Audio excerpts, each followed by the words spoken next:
अगर तुम एआई में इंटरेस्टेड हो और तुम्हें एजेंटिक एआई के बारे में नहीं पता है तो you are missing on a lot. I know internet पर बहुत सारी वीडियोस हैं on what is agentic AI, लेकिन इस वीडियो में मैं तुम लोग के लिए ब्रेक डाउन करने वाली हूँ इन वेरी सिंपल टर्म्स। बहुत ज्यादा कॉम्प्लेक्स टर्म्स नहीं होने वाले, और जो भी ऐसे टर्म्स मैं यूज करूंगी I try to simplify that as well. And ये वीडियो देखने के बाद एजेंटिक एआई के बारे में तुम्हें एक बहुत अच्छा आइडिया मिल जाएगा। तो let's get started. Agentic AI की कहानी शुरू होती है एलएलएम से। बहुत सारे बच्चों को एलएलएम्स के बारे में ऑलरेडी पता होगा। LLMs large language model, basically वो क्या करते हैं, वो किसी एक डेटा पर ट्रेन होने के बाद अगर आप कोई इनपुट देते हो तो वो आउटपुट आपको जनरेट कर देते हैं। Basically they generate content. That is why we call it generative AI, because it generates content. GPT-4 ये सब कुछ एलएलएम्स पर ही बिल्ड है। कितने बड़े डेटा पर ये ट्रेन होते होंगे? बहुत बड़े data. GPT-4 trillions of words पर ट्रेंड है। ये इतने ज्यादा स्मार्ट और प्रिडिक्टिव टेक्स्ट सिस्टम्स है कि ये नेक्स्ट वर्ड भी आपका प्रिडिक्ट कर लेते हैं। आपके टेक्स्ट का क्या कॉन्टेक्स्ट है, उसकी क्या ग्रामर है, एंड उसका ओवरऑल मीनिंग भी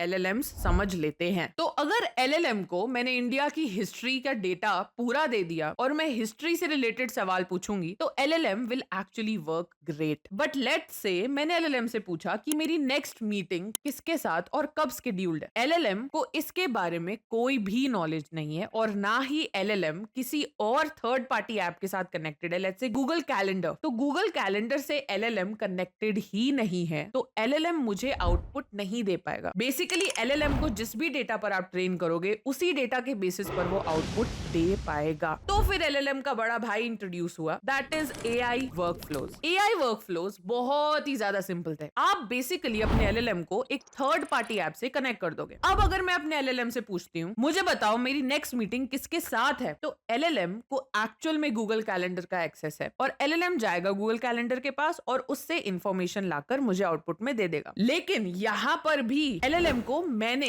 ह्यूमन ने कनेक्ट करा with the third party. Let's say LLM को मैं ईमेल लिखने के लिए भी यूज करना चाहती हूँ, तो एलएलएम को मुझे ही बताना पड़ेगा कि ये पर्टिकुलर थर्ड पार्टी ऐप है जिसको यूज करके मैं ईमेल लिखती हूँ। इस थर्ड पार्टी ऐप के साथ कनेक्शन बनाओ, और जब मैं ये इनपुट दूं कि I want to write an email to so and so, please write it in this way, write these 3 points, तो एलएलएम लिख दे और ईमेल भेज दे। बेसिकली यहाँ पर भी ध्यान दो कि ह्यूमन कनेक्शन है, ह्यूमन इंटरवेंशन है। ह्यूमन ही एलएलएम को समझा रहा है कि उसको किससे कनेक्ट होना है, किस स्टेप पे। एलएलएम खुद से कनेक्ट नहीं हो रहा, एलएलएम खुद से डिसीजन नहीं बना रहा। इस प्रोसेस को एआई वर्कफ्लो बोलते हैं, और इसमें बहुत सारे स्टेप्स भी हो सकते हैं। जरूरी नहीं है एक ही स्टेप हो सकता है एलएलएम 3 से 4 स्टेप्स फॉलो कर रहा हो एक के बाद एक, और वो सारे स्टेप्स आपने ही डिफाइन किए हो। लेट्स से एलएलएम को आपने बोला कैलेंडर के साथ भी कनेक्ट हो जा, कैलेंडर के साथ कनेक्ट होने के बाद गूगल मीट पर भी कनेक्ट हो जा, और कैलेंडर के हिसाब से गूगल मीट लिंक जनरेट कर दियो, और साथ में आउटलुक के साथ भी कनेक्ट हो जा, गूगल कैलेंडर के हिसाब से मेल्स भेज दियो to different people about the meeting and the meeting link. तो ये सारे स्टेप्स आपने ही डिफाइन करे हैं एलएलएम के लिए, तो ये सब कुछ एआई वर्कफ्लो है। यहाँ पर एजेंटिक एआई नहीं आया। और एआई वर्कफ्लो में भी अगर आपने कुछ ऐसा पूछ लिया जो ना तो एलएलएम के डेटा सेट में है और ना ही वहां से रिट्रीव हो सकता है जहां से आपने कनेक्ट करा है, तो वो फिर से फेल हो जाएगा। जैसे लास्ट एग्जांपल में कैलेंडर, गूगल मीट और आउटलुक के साथ कनेक्टेड था। अब अगर मैं उससे वेदर के बारे में पूछूंगी तो वो नहीं बता पाएगा। रैग के बारे में आपने सुना होगा, which is retrieval augmented generation, वो भी एआई वर्कफ्लो का ही एक टाइप है। रैग की भी सिंपल डेफिनेशन है, बेसिकली वो एलएलएम्स को कंबाइन कर देता है with information retrieval systems instead of relying on the pre train data जिससे उस एलएलएम को ट्रेन किया गया था। अब आता है what is an AI agent. AI agent is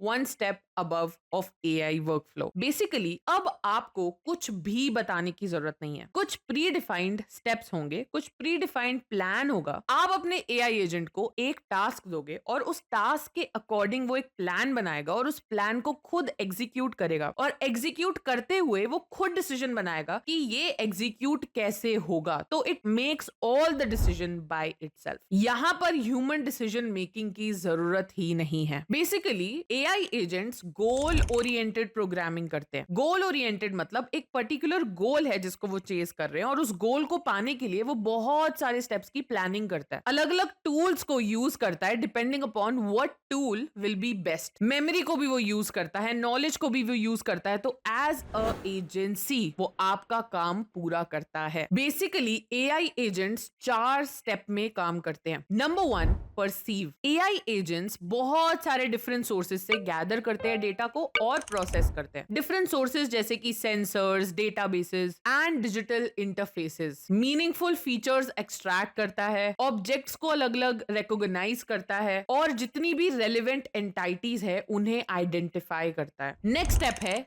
reasoning engine. हमारा यहां पर भी एलएलएम ही होता है। एलएलएम टास्क को समझने में, अंडरस्टैंड करने में बहुत ज्यादा काम आता है। तो understanding the task and generating the solution is done by the LLM. और एलएलएम स्पेशलाइज्ड मॉडल्स को भी अलग अलग यूज केस के लिए यूज करता है। फॉर एग्जाम्पल, अगर आपको विजुअल प्रोसेसिंग करानी है तो उसके लिए एक स्पेसिफिक मॉडल यूज करेगा। अगर आपको रिकमेंडेशन सिस्टम चाहिए तो उसके लिए एक स्पेसिफिक मॉडल यूज करेगा। तो all of this is done by the LLM. Step number 3 is act. तो अब एजेंटिक एआई के पास एक प्रॉपर प्लान है और उस प्लान को एग्जीक्यूट करना है थर्ड पार्टी एप्स के साथ मिलकर। थर्ड पार्टी एप्स मतलब डिफरेंट टूल्स जो उस टास्क को पूरा होने में हेल्प करने वाले हैं। यहाँ पर आप अलग अलग कंडीशन भी लगा सकते हो। लेट्स से अगर आप कोई कस्टमर सर्विस एआई एजेंट बना रहे हो और आप ये चाहते हो कि वो सिर्फ 10% डिस्काउंट दे और अगर कस्टमर 10 से ऊपर मांग रहा है तो वो कस्टमर की एक ह्यूमन से बात कराए, तो that is actually possible here. And number 4 step is